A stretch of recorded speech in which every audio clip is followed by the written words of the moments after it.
Hey guys, Nyapkin here. See what I did? Welcome to the cat episode where I say goodbye to my dorm cats. Look at them, they're absolutely adorable.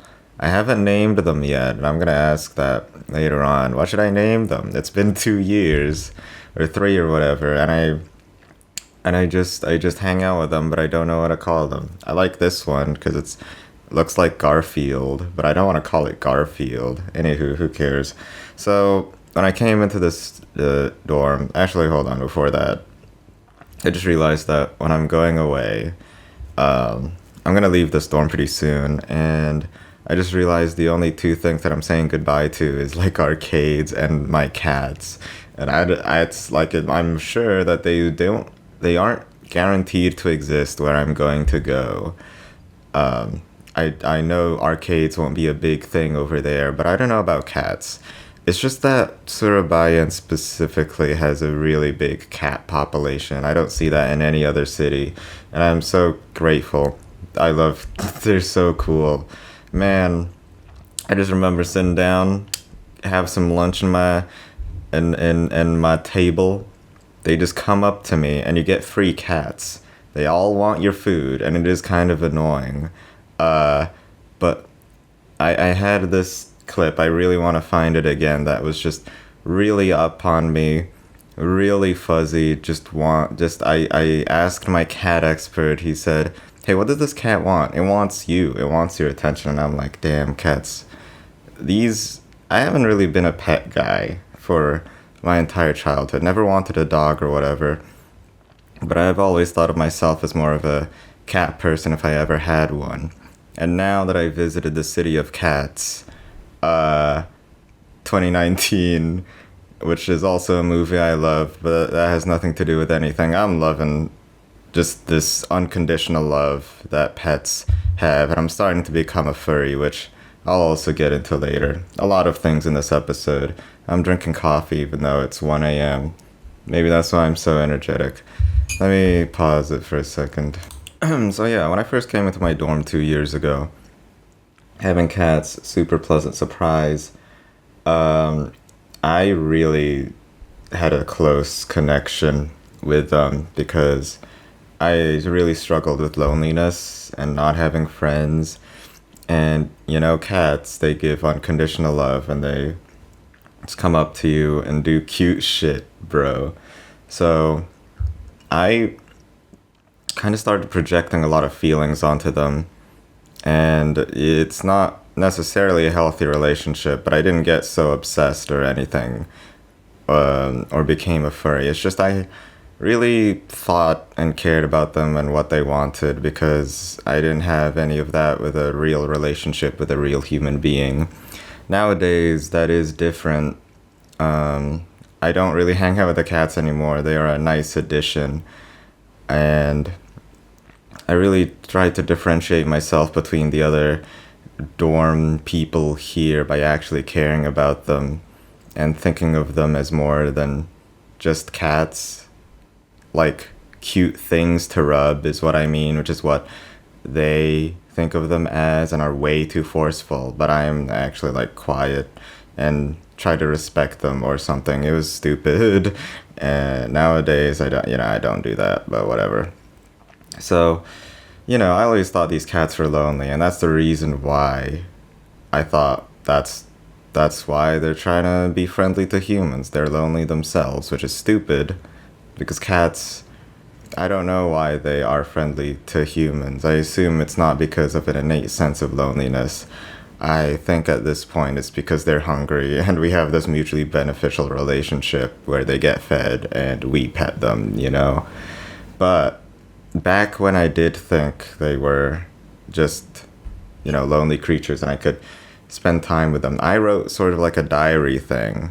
And I really want to read this to you because it is cringy and embarrassing, and I want to laugh at my past self. So here we go. I keep seeing this cat downstairs, not doing much about anything. There are other cats who I don't see very often, so either they're just gone or they go out. So it's possible he's lonely. It's fitting. I don't have any friends, so two beings feeling loneliness wants to come together just makes sense. Mostly cats shaking their tail is a show of negative emotions, however it could mean happiness. I probably got this from a website, and its tail is cut off. Oh yeah, that's a characteristic of the specific cat. I don't know how it happened, but its tail is kind of short and stubby. It's it's scarred and needs affection. Oh my god. Why does this cat follow me around? Does it really love me? I've never petted it before. It's followed me before, but I don't know why. All I do is go out of my room, and even rarely. Oh god, I was a hiki back then. Still sort of am, but at least I have a bit more reason to, and I have reasons to go outside and reason to be inside. Like, I kind of rationalized it more. Anywho. Coffee break. Maybe my rareness of going outside of my room is what makes the kitty excited. Oh, so it's like it's a silent treatment thing. It'll enjoy my presence when I am there because of how rare it happens. I don't think cats think that, but whatever. The other is that it needs attention, which goes into the loneliness aspect. Moment analysis. Okay, so this specific moment. I shrugged it off because in my mind, all I want to do is get to my room without this cat in it, following me everywhere and get on with my day. Because of this, I shake the cat off my foot while it is attempting to embrace me. As a result, I get punished. It bit me after that. What? Okay. Okay, I shake the cat off my foot and then it bit me. It might have stopped because it knew it might have insulted me to make me think it was a monster. What the fuck is this shit? Not wanting to be around a biting cat, it stopped immediately and kept rubbing its face in my pajamas. I have no idea. I feel like I'm giving it too much intelligence, maybe? I don't know. After a holiday, it was completely lonely for a while, and I was one of the first to come back to the dorms. And while being the only one there meant it was alone with me, and it did its usual stick of rubbing its face on everything, but this time I could feel it's put much more force into it. It really missed everyone. Okay, that is actually pretty cute. I remember it also pissed on my fucking bed. God, what a dick. I had to get that cleaned. Gross. Okay, it ate my pizza. Yeah. I don't know if bread and cheese is good for cats. I didn't want to feed it pizza. And especially oily foods. I heard oily foods are bad. Anywho. It hangs out with everyone and plays with everyone at my dorm, but one thing they can't take away from me is that this particular cat just hangs outside of my room, at least more than others. It does sleep in other places, but one place it rests is in front of my window. Maybe it likes my rug? I don't know. You know what? I can't answer that question. It's because it's next to the trash can, and the cat really likes the trash can because it's got food in it, remnants of human food, a rarity for cats. I sometimes open the trash can and I just see the cat inside of it, and then it jumps out and jump scares me. Super super funny. A mom cat came in. They hang out with the motorcycles downstairs, and the old cat hangs out upstairs in front of my room. Maybe because first doesn't want to be on the new cat's turf, or second, my room is right where the stairs are, and it likes being at the crossway of the stairs. What reason would that be? Maybe it likes going upstairs and downstairs. I don't know. I call it a mom cat because it hangs around three younger baby cats, aka kittens. Oh my god, maybe they're related. Huh? They are. They sure were. If they, cat genetics, it's really easy to see by their fur who their mother and father is, because you can just see by their fur it has parts of the mom and dad's cat's fur. It's that easy to tell if they're related. I see some abominations of I think the cat that I have in my dorm is a breed between a white cat and an orange cat, which is why it's got orange spots. And then breeded with a black cat looking with stripes, I think. And it's this it became this abomination of white, orange, and black. Is funny. Anywho. I want to give them a name. Yeah, it has a specific characteristic of wanting to fit inside my cardboard box and likes to force its head and entire body through small holes, like the handle hole that my box has. Yeah, I could call it something I was going to call it holy, but that's stupid. I tend to see the little kins with the mother cow on the second floor at 9 p.m. onwards. I had this discovery after a very long day of editing, and it was incredibly refreshing. And yeah, I want to play with them there. And that is the end of my cat diary. Thank God it's over. Man, the beginning was so cringy. Ugh, good memories. Okay, well, that was, point. I got a couple points on my notes, and that was point one. But it's not, the other ones aren't going to be nearly as long because I don't have diaries for them. But yeah. So, first, the second point is understanding cat minds. So, throughout the entire, diary there, you could tell I was trying to figure out what the cat was thinking. And I think after a while, I kind of realized that their entire motivations are they just want to eat things. I'm sure it's more complicated than that. And to be fair, it is my one dorm cat.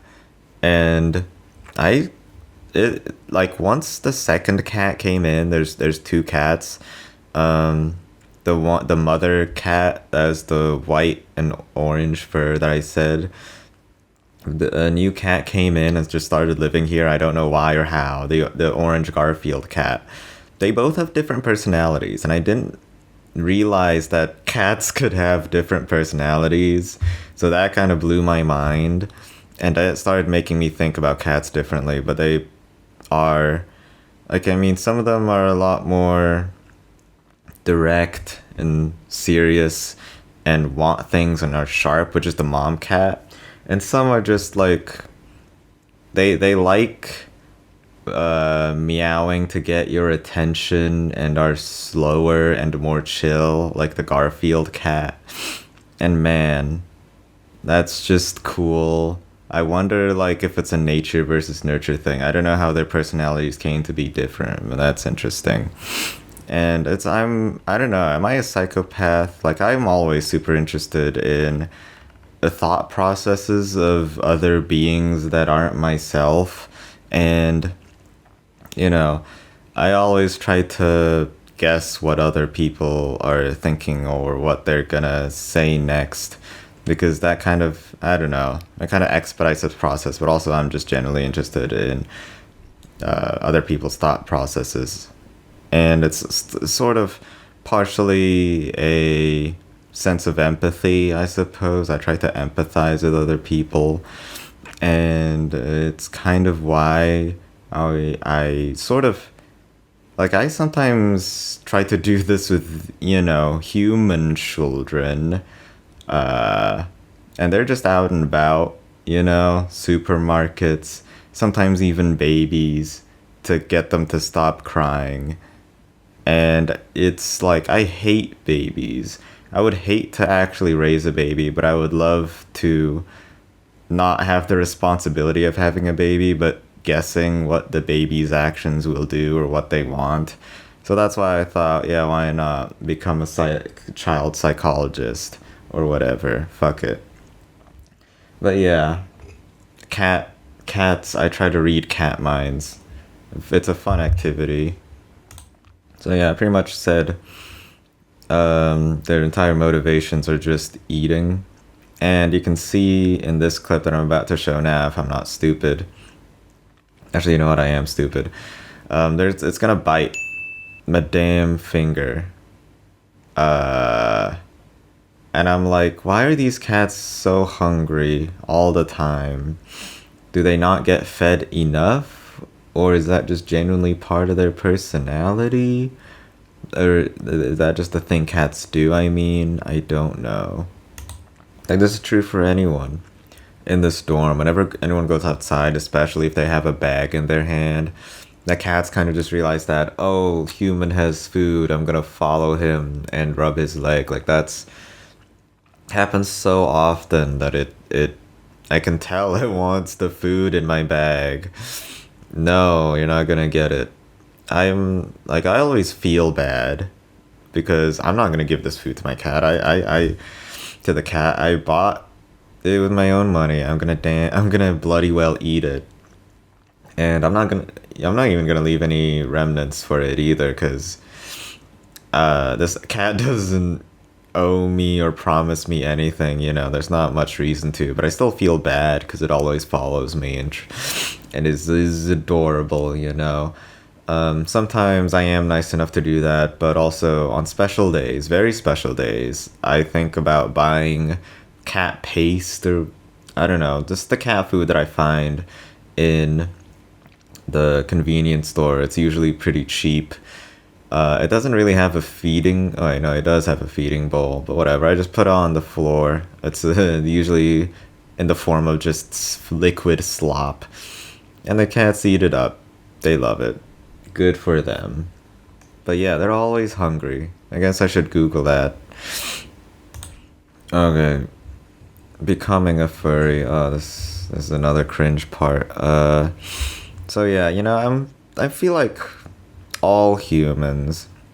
Maybe I'm projecting again, but we like the soft feeling of fur, and that's kind of the only um, requirement for becoming a furry. Like, furries just they become insane, or they let that part run free without any restrictions of just being next to cute cats. And honestly, I've never really been, I've already said never been a pet person before because I've never been exposed to pets or just cute animals being around me before. But now that that I am experienced ish, it is getting to me is all I'm saying. Like, man, I here's the thing in my life. I have practically zero physical intimacy. I remember watching the movie Little Women, directed by Greta Gerwig, and there's just so much face rubbing and being close together with your sisters in that movie Little Women. And I'm like, shit, well, that's something that I don't have. All of that's adorable. And that's just like, that's not a furry example. Cats 2019 did a lot of that. I thought it was decent. I didn't think it was, I don't know, arousing. Maybe that's the best way to put it. But I did think it was comfortable. I thought it was a comfortable looking movie, even though it was all just CG, but whatever. And now with these real cats, caressing them with my hand and going through their entire torso is very comfortable and cute and soft to do. Imagine being the cat yourself in that position. Like a giant soft hand is caressing your entire body. And if with that in your head, why not become a furry at that point? Okay, that's enough of the furry thing. Let's get on to a more philosophical topic. Like, I feel like this cat is genuinely older and wiser than I am for two reasons. First of all, it's a mother. I see it birth kittens, three kittens, like multiple kittens, on so many occasions while I am living in the storm for the past 2 years. I swear, it had like 3, 4 pregnancies. I thought it was just fat, but no, it actually had baby kittens in its stomach, and it's nah, you know what? I'm not gonna get into the nitty gritty, but yeah, a lot of pregnancies, a lot of baby kittens. I don't know where they end up ever, and that kind of scares me. But they're always really active. They're always really fun when she does have those kittens because they have to, live in the dorm for a bit and then they're probably going out in the free world. I don't know if they're given to some adoption center or if they're actually just set free. Like, maybe if there is, maybe they are being, I feel like they are genuinely by the dorm owners, the landlord, put somewhere that isn't the dorm because too many cats would be a big problem or something.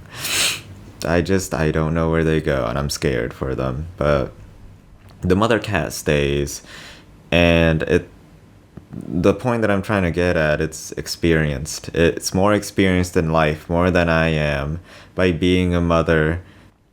So I feel like this cat is older and wiser than me for the other reason. It is an eternal watcher of these dorms where the students come and go, the people who live in the rooms, the tenants, but this cat always stays. It's so weird. I went into this dorm, the cat was there, and now I'm gonna leave these dorms, and the cat's still there. It feels like I'm one part of this cat's life, and it's bigger than me. I'm like, oh, what the fuck? Holy shit. Okay, you know what? That captured that emotion as best as I could, so that's gonna be it for this video. Give them a name. This cat likes fitting into boxes, and fuck it, this one's called Garfield. I don't care. It likes lasagna. I'm gonna find some lasagna and feed it. Thanks for listening. God, this episode is long. Um, I'm a furry now. I think I said that at the end of another video. Shit. Oh well, I guess I've admitted it again. Consume everything. Goodbye.